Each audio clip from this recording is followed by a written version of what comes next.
Darryl Lennington here from itnewsafrica.com, and I'm joined by Hein Wagner, who's an international keynote and motivational speaker as well as adventurer. Nice to have you, Hein. Thank you, Darryl. So tell us a little bit about yourself, your background, who you are and what you do. Sure. So I was born blind, and I went to a school for the blind actually back in Cape Town, where I matriculated. I guess as a teenager, you know, for me, a challenge was getting to terms with this thing that I can't see. I was born with a condition called Leber's congenital amaurosis, which in short means that the receptive cells on the retinas didn't develop. So my teenage years turned out to be a little bit tricky.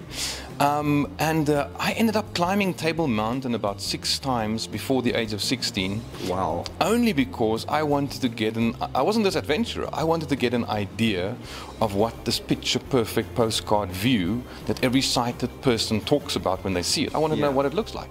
So I climbed it 6 times, and in the process I fell in love with the smell of the fynbos, the texture of the protea flower between my fingers, and then already I said, one day when I have a real job, whatever it might be, I want to go out in nature and recharge my soul as often as I can. So I guess that's where the adventure started, and then I ended up doing quite a few, from sailing to Rio and the Cape to Rio Yacht Race. I also hold the world blind land speed record at 322.52 kilometers an hour. Tackled the Absa, a little bit. Yeah. Tackled the Absa Cape Epic, it's the toughest mountain bike race on the planet.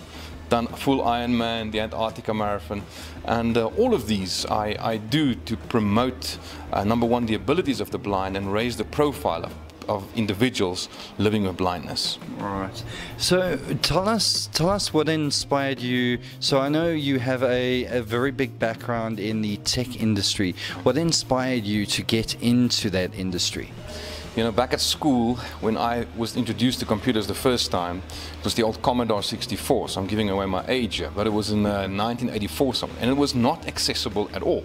But then the guys started playing around with a text line, echo, DOS line, voice feedback, and I was fascinated by typing in, and I remember the first line's bad command or file name, and the thing said it so badly that you could hardly make out what the voice was saying.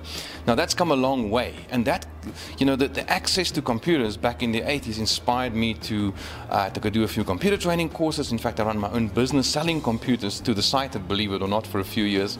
I ended up in a technical call center at MWeb at the time, eventually managing a team of tech support, the guys, and then moved on to Mark Shuttleworth's company, Thought Consulting. So I worked in the digital security industry for quite a bit, also about 4 years, but more on the sales side. But technology enabled me to compete equally with my sighted counterparts. So obviously you've been very big in the tech scene. How have you gotten involved with SAP? I've always been fascinated with the work that they do, and last year I was invited to be a keynote speaker at one of their big events in Sun City.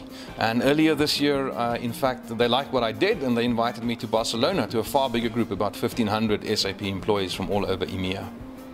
Okay, all right.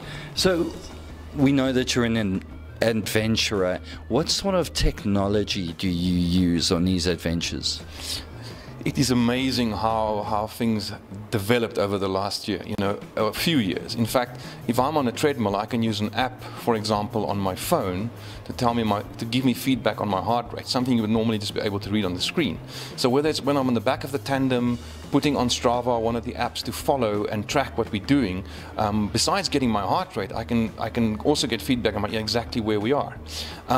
And beyond that, I mean, even if I do solo events using a GPS technology that's accessible to the blind, to keep in a straight line, so there are so many, no matter what the discipline, sporting discipline, from swimming to running to biking to mountaineering, there's always an app or a few apps that I can use to give me information that I need to be safe, and at least to know what's going on with my body, because it's important if you do endurance to know what the heart rate is doing, know how much kilojoules you're burning, etc., etc. Okay, so in your daily life, so the daily life of Hein, what are your top apps that you use?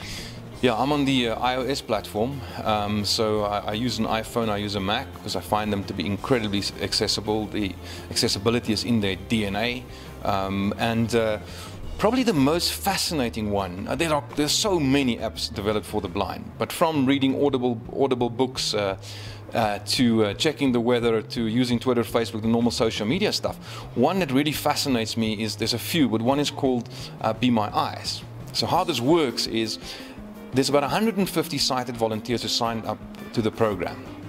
About 14,000 blind users. If I need help, I press a button in the app. It connects me via Wi-Fi or whichever connection, mobile data connection, to the first available sighted individual. Wherever I point my camera towards, the sighted person on the other side can give me real-time information as to what I'm looking at. So there's always help, you know, and that's just one of the apps besides, as I said, checking the weather, tweeting, Facebook, email, you name it.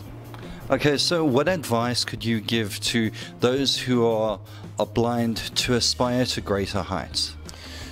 One thing we did in Worcester back in the Western Cape is also where I went to school. It's now called Kaleidoscope. We started an Apple training center where we even start from grade R, showing the blind youngster, 6 years old, to play audio games on a touchscreen device. And then obviously our courses are for adults as well, you know, iOS introduction, going advanced iOS. My life has changed completely since I have a smartphone in my pocket and I can connect it to everything. So I would urge every blind person to get their hands on a smartphone, maybe drop in for some training and some help and advice from this phenomenal technology center in Worcester. All right, so let's wrap things up. How do people get in contact with you? Do you have a website, Twitter handle? Yeah, so website is quite straightforward. It's www.heinwagner.com. One word. Twitter is Hein_Wagner. And just if you forget all of that, just Google, you'll find my name quite easily and what we do on the internet. All right, so I'm Daryl Linnington from itnewsafrica.com, and that's everything you need to know about Hein Wagner. Thank you so much for your time. Thank you, Daryl.